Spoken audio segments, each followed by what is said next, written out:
बाहरी राज्य के लोग आके यहाँ पे नौकरी के फॉर्म फिलअप कर रहे हैं। 8 महीने तक नौकरियां फाइनल कर दी जाएंगी, बट बाहर के लोगों के लिए, जम्मू कश्मीर के जम्मू कश्मीर के युवाओं के लिए नहीं होगी। अगर जम्मू कश्मीर के युवाओं के लिए होती तो ये लिस्टें जो है वो ये कैंसिल नहीं होती, करप्शन लेवल इतनी पीक पे ना जाती।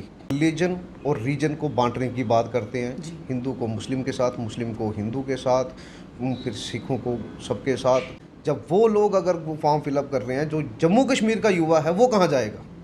गुज्जर को पहाड़ी के साथ लड़ा दो, शिया को सुन्नी के साथ लड़ा दो, फिर उसके बाद में करते हैं कि कोई शेड्यूल कास्ट है उसको राजपूत के साथ लड़ा दो, उसको ब्राह्मण के साथ लड़ा दो। तो इन लोगों का काम है लड़ाना। इस समय युवाओं को लेकर काफ़ी लोग परेशान हैं। एक्चुअली काफ़ी लोग नहीं, सभी के सभी परेशान हैं कि आगे चल पढ़ तो रहे हैं, करेंगे क्या।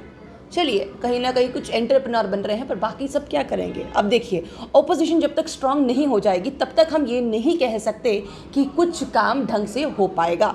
इसीलिए ओपोजिशन स्ट्रांग हो रही है। अब कहीं ना कहीं ये कहा जा सकता है, अब युवाओं को संभालने के लिए, समझाने के लिए कोई और नहीं बल्कि परवेज़ वफ़ा जो हैं, पीडीपी का दामन तो पहले से थामा हुआ था, बट अब एज युवाओं को संभालने के लिए आए हैं। अब उनसे बातचीत करते हैं, क्योंकि नए नए इन्होंने इंचार्ज लिया है। अब वो जानने की कोशिश करते हैं ये चार्ज उनके लिए कितना भारी पड़ सकता है या कितना एक स्ट्रगल वाला रहेगा युवाओं की बात को आगे रखना। सर, पहले तो आपका बहुत बहुत स्वागत है और आपको बधाई भी। Thank you so much. इस समय किस तरीके से देख रहे हैं आपकी युवाओं के मसले हैं, हर जगह पर युवाओं को कौन सा ऐसा मसला है जो आपको लगता है उठाना ज़रूरी है एज ओपोजिशन लीडर, और आप प्रोविंशनल पूरे के पूरे जम्मू के 10 डिस्ट्रिक्ट्स को संभालने वाले हैं।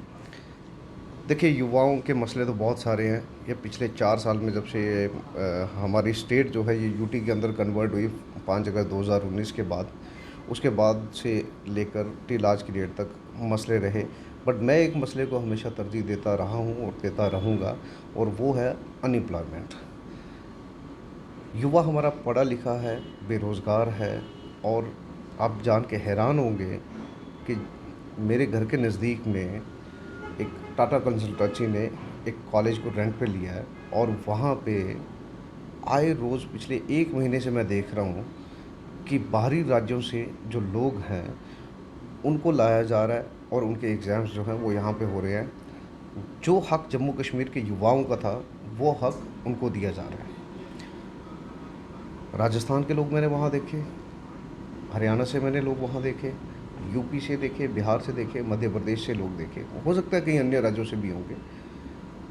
तो हमारा कहने का मकसद ये है कि जो जम्मू कश्मीर का युवा है, नौजवान है, जो बच्चे बच्चियाँ यहाँ पे हैं, वो कहाँ जाएंगे? करप्शन लेवल ऑलरेडी पीक पे चल रहा है।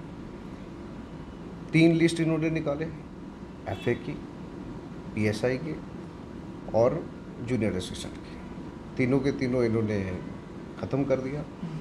वो क्यों किया? क्योंकि बाबूगिरी के अंदर करप्शन चल रही थी। मेरा ये कहना है कि आपको इस लिस्ट को कैंसिल करने की वजह आपको इसकी छानबीन करनी चाहिए थी।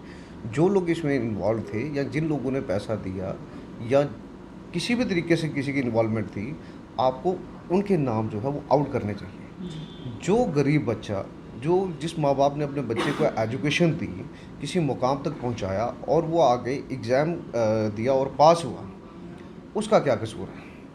आने वाले वक्त में आप देखेंगे कि जैसे जैसे वक्त निकलता जाएगा, कब दोबारा से रिक्रूटमेंट होगी, कब दोबारा से होगा, तब तक तो वो बच्चे ओवर एज हो जाएंगे, उनका फॉर्म फिलअप नहीं होगा।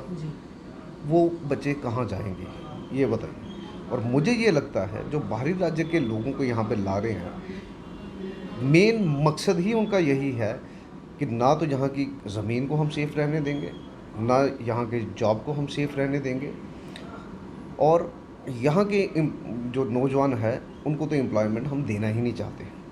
क्योंकि आपको याद होगा कि हमारे राज्य को ख़त्म करके इन्होंने यूटी के अंदर तब्दील किया, और यूटी के अंदर जिस वक्त पहले मुर्मू साहब थे, वो 1 लाख नौकरी का वादा किया।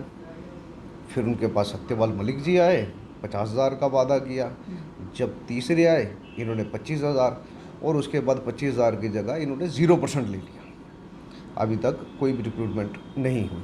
और इस चीज़ का डाटा जो है वो अभी हाल ही में निकला कि कितने नौजवान बच्चे बच्चियां जो हैं वो अनमैरिड हैं हमारी स्टेट के अंदर। जी। मैं तो इसको स्टेट ही मानता हूँ, मैं इसको यूटी मानता ही नहीं। आप इसको यूटी मानते ही मैं नहीं? यूटी मानता ही नहीं, क्योंकि हमारी स्ट्रगल जो है, हमारी पार्टी की स्ट्रगल जो है, जो पोजीशन हमारी प्री 5 अगस्त 2019 थी, हम उसी के लिए स्ट्रगल कर रहे हैं। हम स्ट्रगल अपने लिए नहीं, हम स्ट्रगल कर रहे हैं जम्मू कश्मीर की आवाम के लिए, जम्मू कश्मीर के नौजवान के लिए। अगर ये मेरी बातें सुन के अगर किसी नौजवान को लगता है कि इसमें एक भी बात गलत होगी, वो अपने कमेंट के अंदर आपके ज़रिए मुझे बता सकता है। और जितना नौजवान है अनमैरिड क्यों है, उसकी वजह क्या है? एजुकेशन तो हासिल कर ली, एजुकेशन के बाद माँ बाप की भी एक जिम्मेवारी होती है एजुकेशन देना, उसके बाद में उनकी अपनी एम्प्लॉयमेंट जनरेट करना। और सबको ज़्यादातर तवक्को रहती है कि भाई हमारा बच्चा जो है वो सरकारी नौकरी पाए। वो सरकारी नौकरी तो ये दे नहीं सके, ज़मीनें इन्होंने हमसे छीन ली, जो हमारे राइट्स हैं वो छीन लिए। अब लास्ट एक राइट बचा था, वो था राइट टू वोट। और जो चीफ इलेक्शन ऑफिसर ने इस वक्त कहा कि राइट टू वोट भी जो है वो हमारा ख़त्म कर अब रहे हैं। जिन लोगों को संभालेंगे वो युवा ही होंगे, और युवा इसका मतलब सीधा सीधा है कि 18 प्लस में युवा आ जाते हैं। पहले तो टीनेजर ही रहेंगे। क्या उनको ये समझा पाएंगे कि जो 25 लाख वोटर हैं, क्योंकि ऑल पार्टी मीटिंग के बाद सब बोल रहे थे वो 25 लाख नहीं है, वो 50 लाख से पार भी जा सकते हैं, उनको समझा पाएंगे कि ये क्या हो रहा है, हमारा राइट टू वोट का क्या हो सकता है? देखिए 18 प्लस का हमारा वोटर होता है। 2014 के बाद अभी इलेक्शन कब क्या होंगे कोई पता नहीं, जो दूर दूर तक कहीं नज़र आ नहीं रहा। इलेक्शन एक अलग मुद्दा है। जम्मू के लोगों के राइट्स को लेकर आगे चलना और जिद्दोजहद करना और ये जंग को आगे की तरफ ले जाना, ये एक अलग मकसद है।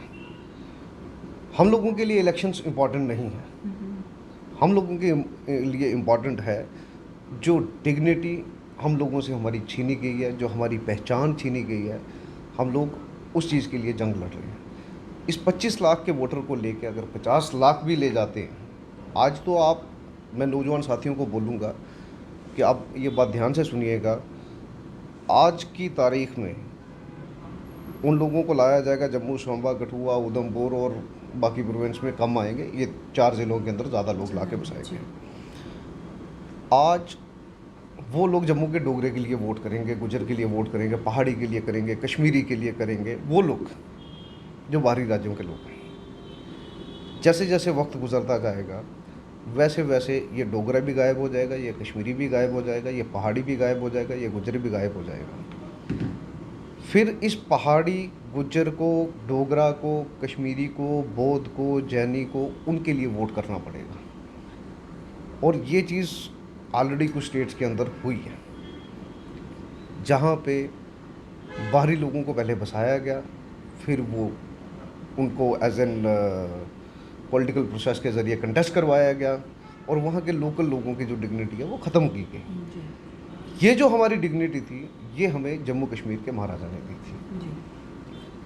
टू थ्योरी नेशन को ठकरा के Jammu being a Muslim majority state, फिर भी इंडियन डेमोक्रेसी के अंदर विश्वास रखा, यकीन रखा और हिंदुस्तान के साथ अलायंस किया।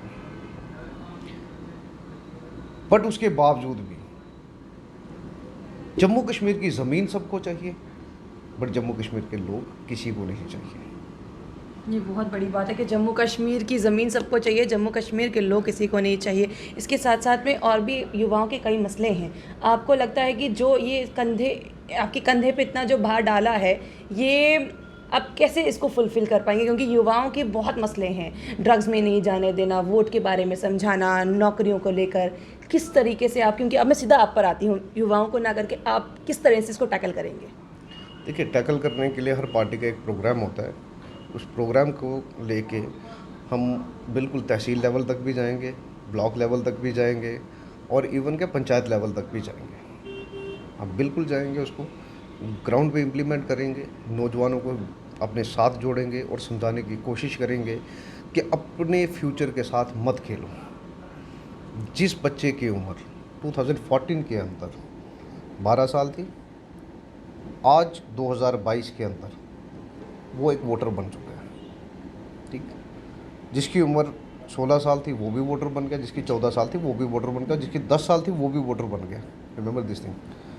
अभी आगे कितने वोटर और बनेंगे वो भी आप देखेंगे। तो उन लोगों को पता है कि अगर हमसे जो फर्स्ट जनरेशन है उनको अगर जॉब नहीं मिली तो हमारे साथ क्या होगा। हम लोगों के हक हकूक़ जो है उनको इन्होंने डिमोलिश कर दिया, ख़त्म कर दिया। यही बातें जो हैं हम इन लोगों को समझाएंगे, खासकर युवाओं को समझाएंगे, युवाओं के साथ बातचीत करेंगे और पार्टी ने जो जिम्मेवारी हमारे कंधों पे दी है उसे हम बिल्कुल ग्राउंड पे इम्प्लीमेंट करने की कोशिश करेंगे। आपने बात की पुराने जो एलजी यहाँ पर आए या फिर जो यहाँ के चीफ मिनिस्टर रहे, या फिर उसके बाद की अगर बात करें स्पेशली सत्यपाल मलिक जी की बात करें, कई नौकरियों की आपने बात की, पर एक और बड़ा बयान जो है खुद अभी लेफ्टिनेंट गवर्नर का आया, मनोज सिन्हा साहब का आया कि जितनी पोस्ट पड़ी हैं सभी की सभी को वैकेंट नहीं भर दिया जाएगा। आप उस पर अब कितना विश्वास करते हैं, क्योंकि आपने कहा भी 0% हो गई है। 4 साल के अंदर कितने भरेंगे बताइए ना, 4 साल के अंदर कितने भरेंगे। तो एक चीज़ को सोचना कि ख्याली पुलाव दिखाना उनको कि हम लोग ऐसे करेंगे, वो वैसे नहीं चलता। आज का जो नौजवान है बिल्कुल एजुकेटेड है और उनको मालूम है कि हमारे साथ क्या क्या नाइंसाफ़ी हो रही है। और स्पेशली जब से ये मोबाइल फ़ोन हर किसी के हाथ में आ गया है तो कहते हैं कि दुनिया मुट्ठी में हो चुकी है।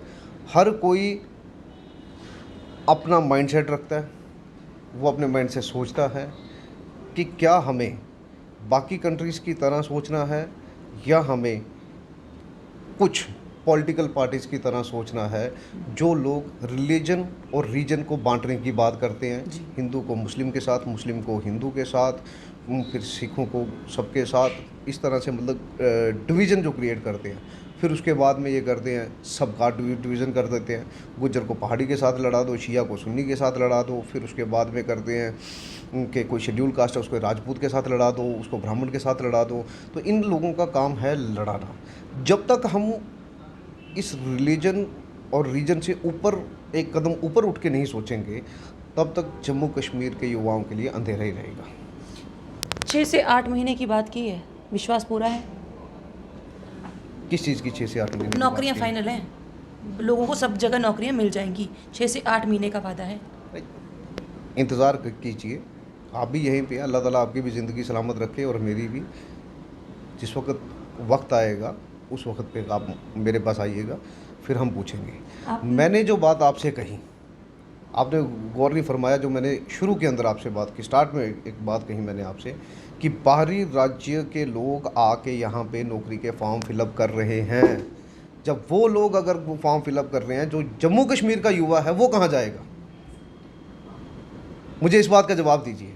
नौकरियाँ तो होंगी बट जम्मू कश्मीर के नौजवान उसमें नहीं होंगे। यानी कि 6 से 8 महीने तक नौकरियां फाइनल कर दी जाएंगी, बट बाहर के लोगों के लिए, जम्मू कश्मीर के युवाओं के लिए नहीं होगी। अगर जम्मू कश्मीर के युवाओं के लिए होती तो ये लिस्टें जो है वो ये कैंसिल नहीं होती, करप्शन लेवल इतनी पीक पे ना जाती। ये मैं साफ वाजिया तौर पे ये आपको साफ क्लियरली बोल देना चाहता हूँ। मैं जो चीज़ देखता हूँ अपनी आंखों से, क्योंकि ना तो वहाँ पे मीडिया कोई आएगा कवर करने के लिए, अगर होगा मैं बिल्कुल एक मैसेज डालूंगा सब लोगों को, मैं कहूँगा आइएगा ज़रा 10 मिनट के लिए अपनी ट्रांसपेरेंसी कीजिएगा और वहाँ पे आके लोगों से पूछिएगा कि वो किस चीज़ के एग्ज़ाम देने के लिए आते हैं यहाँ महीने भर से, और कौन कौन सी स्टेट से आए हैं, कहाँ से आए हैं, कौन कौन से डिपार्टमेंट के लिए आए हैं। ज़रा उन लोगों से पूछिएगा एक दफ़ा। आपने मोबाइल की बात की, मोबाइल की जगह आज लोगों की एक नीड बन गई है, और कई जगहों पर ऐसा भी है कि आज लोगों के पास इंटरनेट फैसिलिटीज़ नहीं है। ये भी लोग आपको बोलेंगे। क्या उनकी बात को भी आप एडमिनिस्ट्रेशन तक पहुंचा पाएंगे या सरकारों तक पहुंचा पाएंगे एज अ अपोजिशन लीडर? क्या मतलब, मैं आपका सवाल को समझा नहीं। बहुत ऐसी जगहें हैं जहाँ पर इंटरनेट की सर्विसेज अवेलेबल नहीं है। क्या जिस तरह से आप अलग अलग 10 डिस्ट्रिक्ट्स में जाएंगे, युवाओं को लीड करेंगे, क्या आप वो भी बात एडमिनिस्ट्रेशन तक पहुंचा पाएंगे? क्योंकि अभी तक एडमिनिस्ट्रेशन तक ये बात पहुंची नहीं है, या शायद पहुंची है तो उन्होंने काम किया नहीं। क्या एज अ ऑपोजिशन लीडर आप पहुंचा पाएंगे? मैम, ये बात जो इंटरनेट की आप कर रहे हैं, कुछ एरियाज़ में नहीं थे, हम उनकी बात ऑलरेडी कर चुके हैं, ये बहुत पुरानी बात हो चुकी है। बेसिकली गवर्नमेंट की तरफ से एक ही जवाब आता है कंपनीज के लिए कि ड्यू टू सिक्योरिटी रीजंस हम इन एरियाज़ के अंदर इंटरनेट नहीं पहुंचा सकते। ड्यू टू इंटरनेट, अब इंटरनेट इंटरनेट इंटरनेट, आप पुरी के इलाके में चले जाइए, आज भी लोग इस तरह से हैं कि भैया उनके पास कितने किलोमीटर्स उनको ऊपर चलना पड़ता है, टॉप पर जाना पड़ता है, तब जाकर वो फ़ोन पर बात कर सकते हैं। इंटरनेट सर्विसेज दूर की बात है। अगर आप रियासी के एरियाज़ में चले जाइए, वहाँ पर आज भी आप कॉलिंग ढंग से नहीं कर पाते हैं, इंटरनेट यूज़ करना दूर की बात है। पर कहीं ना कहीं आज एक बहुत बड़ा सवालिया निशान, बहुत बहुत शुक्रिया सर हमारे साथ जुड़ने के लिए। तो कहीं ना कहीं एक बहुत बड़ा सवालिया निशान उठाया जो एलजी साहब ने कहा कि 6 से 8 महीने के बीच में नौकरियां पूरी फिल कर दी जाएंगी, वो उन लोगों को फिल की जाएंगी जो बाहर से आएंगे। असल में जम्मू कश्मीर के युवा के लिए कुछ नहीं है। सीबीआई की रेड भी आज जो क्लियर हुई है उसमें भी पता चला है कि बाहर के लोग ही जो थे वो कहीं ना कहीं इसमें इन्वॉल्व थे, और आहिस्ता आहिस्ता बाहर के लोग आहिस्ता कितनी ज़्यादा परेशानियां क्रिएट कर जाएंगे, और जम्मू कश्मीर के युवाओं को क्या मिलेगा क्या नहीं, ये आप अपनी राय कमेंट बॉक्स में ज़रूर रख सकते हैं। पर कहीं ना कहीं एक जो पोस्ट इन्होंने आज थामी है उस चीज़ के बाद ये क्लियर करते हुए नज़र आ रहे हैं कि सबसे पहला मुद्दा अगर मेरा रहेगा वो अनएम्प्लॉयड युवा को ही अपने साथ लेकर चलना होगा। और इसके साथ साथ में एक बहुत बड़ी बात भी इन्होंने कही है कि उन लोगों को भी अवेयर करना होगा जो इस समय वोटर्स बन चुके हैं। अब आपको क्या लगता है, ऐसे कौन से मुद्दे हैं जो ऑपोजिशन लीडर उठा सकते हैं युवाओं के लिए? अपनी राय कमेंट बॉक्स में ज़रूर रखिएगा। बने रहिए द अनकट रत्ती के साथ।